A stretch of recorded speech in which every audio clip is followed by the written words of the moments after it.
Whether we are there or not, ITSP Magazine still gets the best stories. Plenty of conferences and events spark our curiosity and allow us to start conversations with some of the world's brightest minds. In person or virtually, Sean Martin and Marco Ciappelli go on location and sit down with them at the intersection of technology, cybersecurity, and society. Together, we discover what the synergy of these three elements means for the future of humanity.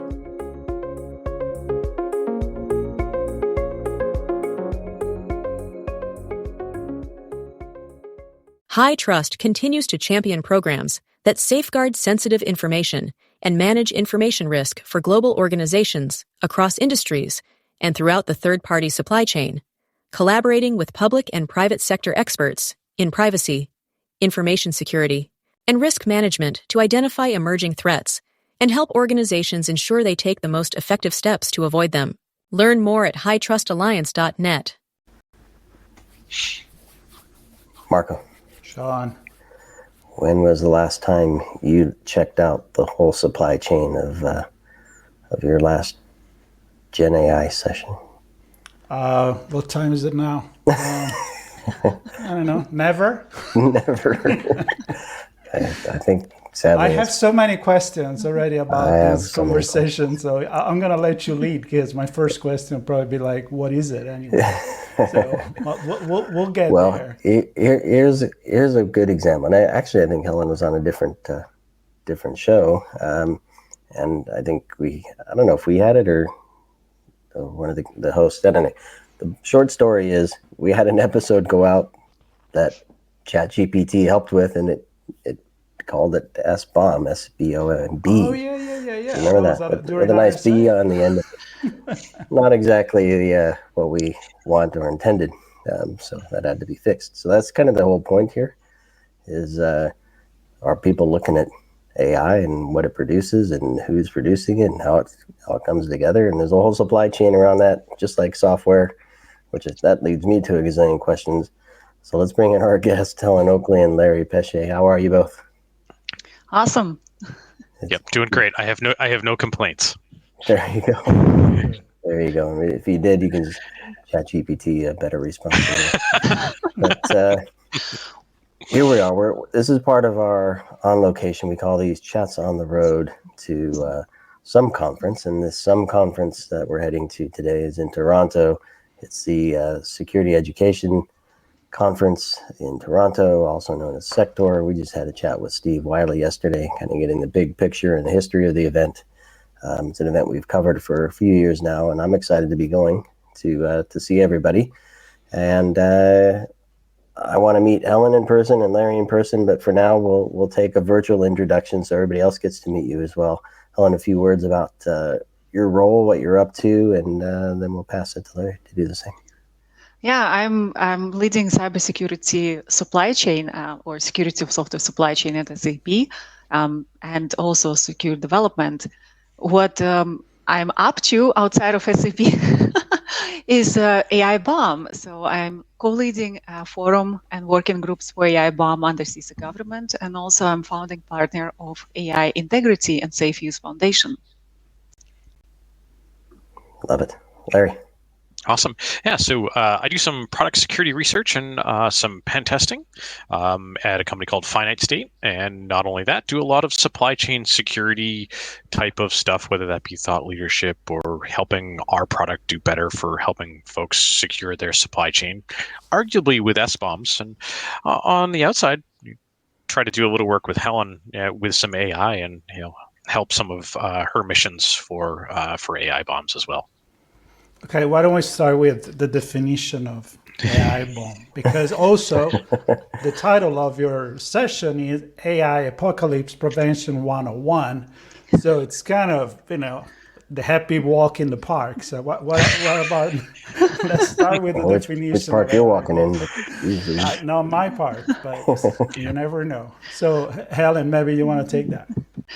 Yeah, it's funny because when Larry and I we've been talking about about our potential session at SecTor, there are a lot of talks. At least that time, beginning of the year, what if AI will take over our jobs, our world, and everything? Yeah, but what it actually means, like, and we started to chat, and it was more of a kind of playful conversation, how do we prevent apocalypse? And actually, I also did some deep fakes of myself, like 101 apocalypse prevention for AI. And then we figured, this is like the best way, because actually, if you go backwards, if you go to the root cause, this is what you do to prevent the potential apocalypse right down the road. Larry, anything from your side to add? Yeah, no, I think you're hitting the nail on the head with that one. Like, going into we don't want it to have AI be in everything, and if we do, we want to know it's there, and we think that's where the bill of materials noting that AI is going to be potentially in a product or how it's used is incredibly helpful to prevent that apocalypse. So I don't know if this is a good comparison or analogy or use of words. I'm not great at that sometimes. But so apocalypse to me is the big things just explode at some point, right? Then there's the maybe not explosion, but life still sucks in this dystopian world. So there's the apocalypse, and we live with it, and we don't explode yet in dystopia. The reason I'm bringing that up is the difference, and I want your opinion, both your opinion on this, the difference between an AI bomb and a software bomb, bill of materials. Because I see a lot of separation of AI from software development, and I can see where it's appropriate to do that.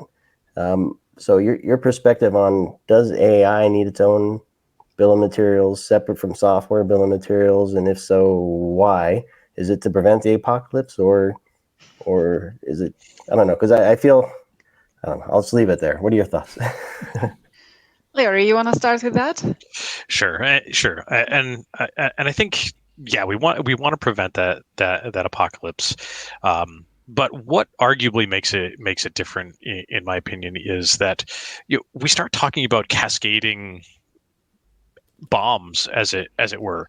We've talked about a hardware bill of materials, and well, now on top of that hardware we build software, and admittedly maybe a piece of software is now some of this artificial intelligence in various capacities, but we need to further classify the various components, whether it be hardware, software, or even types of software going into our products to give us that insight as to how we can improve, or maybe not. So I think it's really appropriate that we have sort of these cascading levels of a bomb.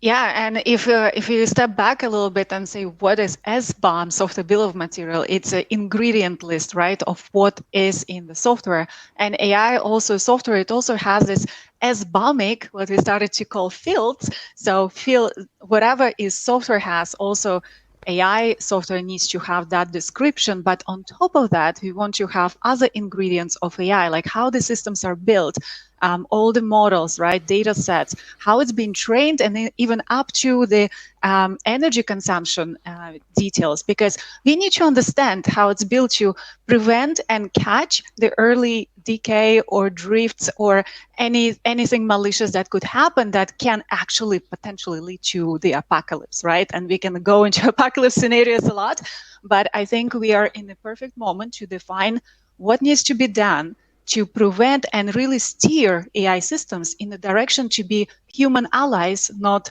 adversaries. All right, I have a question, because I like that you went into the ingredient example, which is a little, nicer than an apocalypse.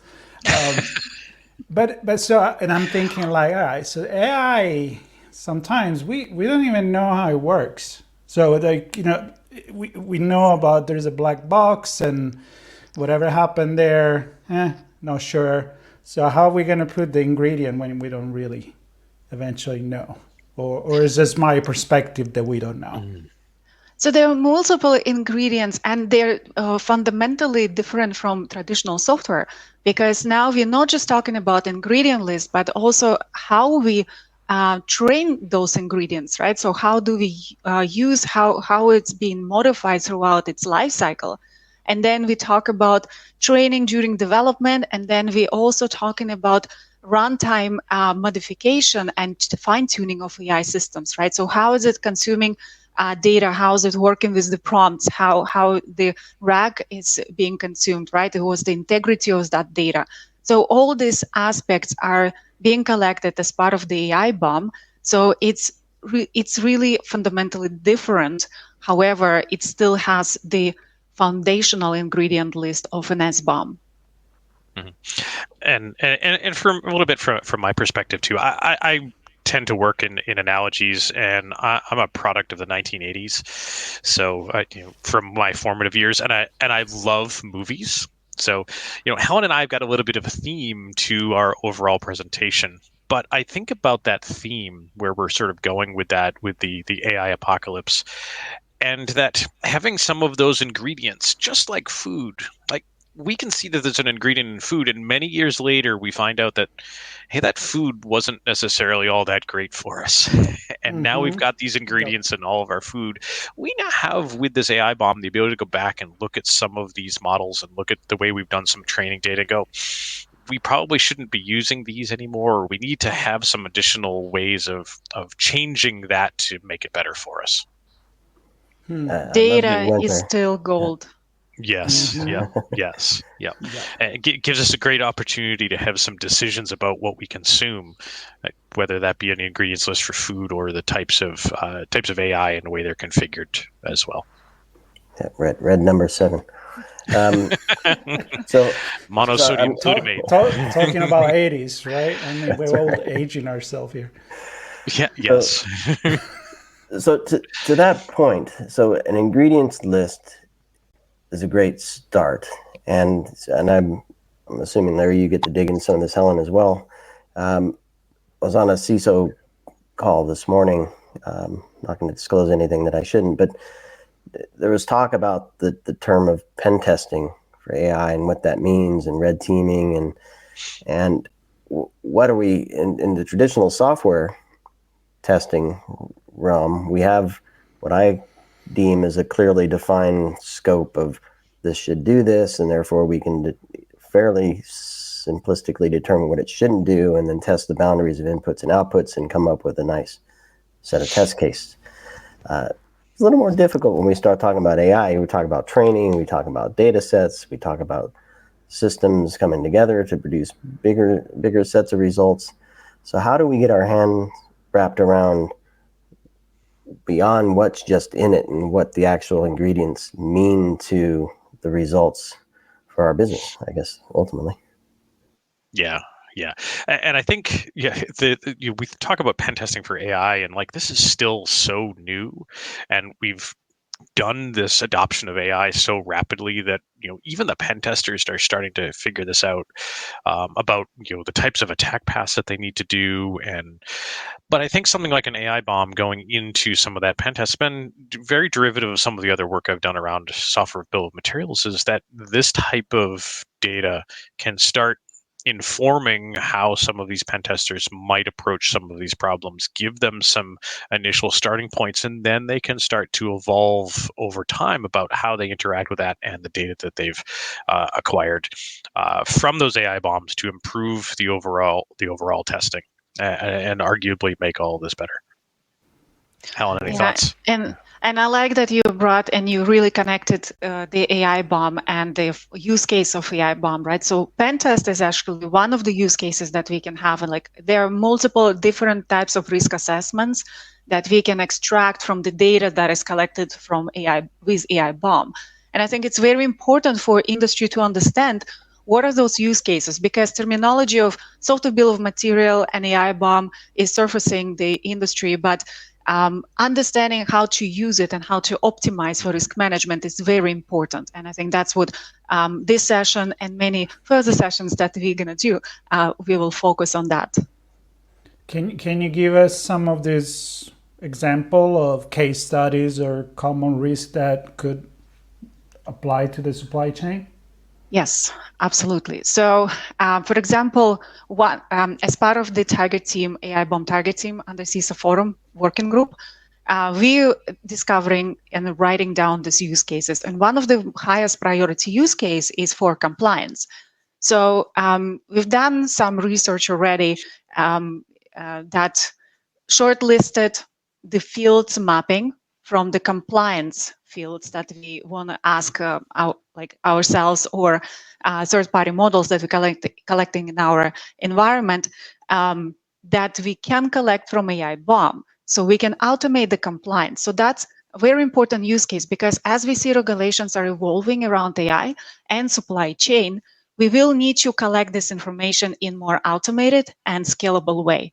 Right now, a lot of companies trying to do this manually, which is very, very difficult task to do. Understanding, like you said, it's a black box. It's very difficult to understand. So we're trying to achieve it in programmatic and automated way.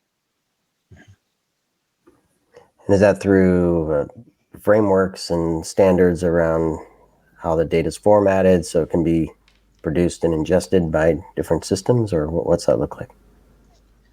Yeah, so as data would be ingested, so data would be collected through generation of AI bomb. So AI bomb would be as an artifact, and then down upstream system would ingest that data and present the risks based on different criteria.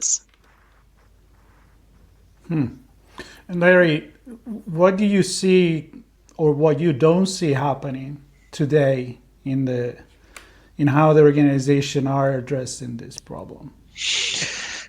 Yeah, so I think the organizations are maybe not addressing the problem, but have really figured out that they need to address this problem. Again, back to that whole, we're doing this so fast and it is evolving so quickly that the organizations are having to evolve just as quickly. And I think many of them are behind the ball about even knowing what they need to do about some of the stuff. So I think we're not seeing a lot of folks do it, and that they're going to need to really fast. Yes, and just to add to your comment, Marco, about the apocalypse, so how the ingredient is more positive than apocalypse. But the really point here is that, yes, by collecting ingredients, we can identify when the training went wrong, when something went wrong, so we can catch it, right? Because if we don't, this is how it's going to drift further and further more, and leading into some catastrophic events, perhaps, right? Small or bigger, we don't know. But I think it's very key to understand what it's doing, the system, how it's progressing, how it's being trained, so that we can catch those and mitigate those risks in the early stage. Catch it where you can. catch you if you can.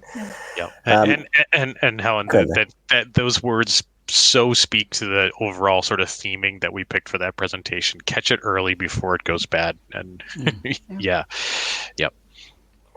So I wanted to just highlight that there's no lack of AI topics throughout the whole SecTor agenda, the 2 days of briefings, and there's a whole AI summit on the first day of the event. And so Marco and I have had a couple chats around some of the AI risks like deepfakes and things like that. Won't touch on the AI summit at this point. I'm going to cover that when I get up to Toronto. But maybe Helen, I know you're also part of the advisory board for the executive summit, which is a collection of CISOs, and you can't share too much, I'm sure. But I would only imagine that AI is included in some of those conversations. Maybe you can highlight some of what you expect to cover during that summit as best you can, and maybe some other things that you think CISOs should think about and maybe consider joining you for during the CISO summit. Certainly. The agenda is not a secret. Everyone can see the agenda and topics that will be presented. For the executive summit, we didn't want it to be very focused on only AI, because we know that AI is now everywhere. But we wanted to kind of collect the story for CISOs and leadership who will be joining us. What are the common risks? And of course, AI is one of them. So we'll definitely have some discussion on AI, for example. So the supply chain topic that I will presenting, I will touch base on AI as from overall CISO perspective. What do we need to think about, right? So other presenters will also cover some aspects of AI, because it's a very impactful field, and definitely everyone needs to think how they're managing those risks within their organizations. And is AI sitting at the summit? That's right. Is that Taking a chair notes for AI?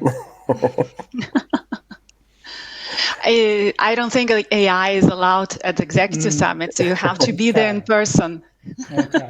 You're not going to let me. I can't imagine that. Well, maybe you trust AI more than me. you. I don't know.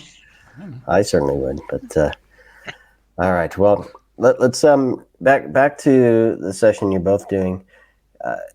What level of detail do you expect to get into? You were looking at program level type things here. Are we looking at risk level, executive level conversation? Who do you want to see sitting in the chairs and coming up to speak with you after they're all done? So I will start, Larry, you add. From my perspective, we're trying to tackle all levels because the topic is new and we want to explain what it means and why is it important. So while we will cover some level of details, we're not going to go into too many technical details because I think it's important to explain the concept first. So the concept, what it means for organization, what it means for professionals, what do they need to understand, and steps that they need to take. And we will provide resources further on how to, where to follow up, what to do next, and things like that. And I know Larry is the master of hacking, and he will cover some of that aspect. Yep, absolutely. And I think, arguably from my perspective of the hacking and the pen testing, that operationalizing some of our AI bombs is really targeted to sort of all of those levels that Helen mentioned, because you have to get adoption from the top, and then someone down at the bottom is actually going to have to perform something potentially technical with the results of that. Yeah, I love that word, operationalize. Yes. That's what I'm all about. It's a mouthful. It's a mouthful. It is. It's hard to say sometimes. So your session, AI Apocalypse Prevention 101, AI Bomb, only one B in the AI Bomb. Your new best friend, that's Wednesday the 23rd of October, 2:15 p.m. in room 714. So hope to see everybody there. And of course, if you're an executive, a CISO that can clear the test, there's the SecTor Executive Summit on Tuesday, the 22nd, and I hope everybody has fun in there. And I, in all honesty and joking aside, those are some of the best conversations because people open up and share the real world stuff that's going on, and they learn from each other. So if you are an executive and you're available on the 22nd of October, please do attend that event. Helen, Larry, it's been a pleasure chatting with you. I'm looking forward to seeing you both in person. Any final thoughts before we wrap? We'll see you at Toronto. But Helen's got some better ones, I'm sure. Helen's got some better ones, I suspect. No, definitely we'll see you, and let's prevent the apocalypse. There we go. I never had so much fun talking about the apocalypse. Yeah, we won't let Marco come. That'll prevent the that already prevent a lot of problems. So, but for next year, everybody pay attention because I want to be there. There you go. This year you have a pass. Yep. And this year is October 22nd through the 24th. 1 day of summit, 2 days of briefings, and I will see everybody on location in Toronto. Helen, Larry, thank you so much. Everybody listening and watching, thank you for joining us. Please stay tuned for more coverage from SecTor 2024 in Toronto and all of our on-location event coverage. Just subscribe. There's a lot coming up. Subscribe as well. Yeah, why not? All right. Thanks, everybody. Thank you. Thanks. High Trust continues to champion programs that safeguard sensitive information and manage information risk for global organizations across industries and throughout the third-party supply chain, collaborating with public and private sector experts in privacy, information security, and risk management to identify emerging threats and help organizations ensure they take the most effective steps to avoid them. Learn more at hightrustalliance.net.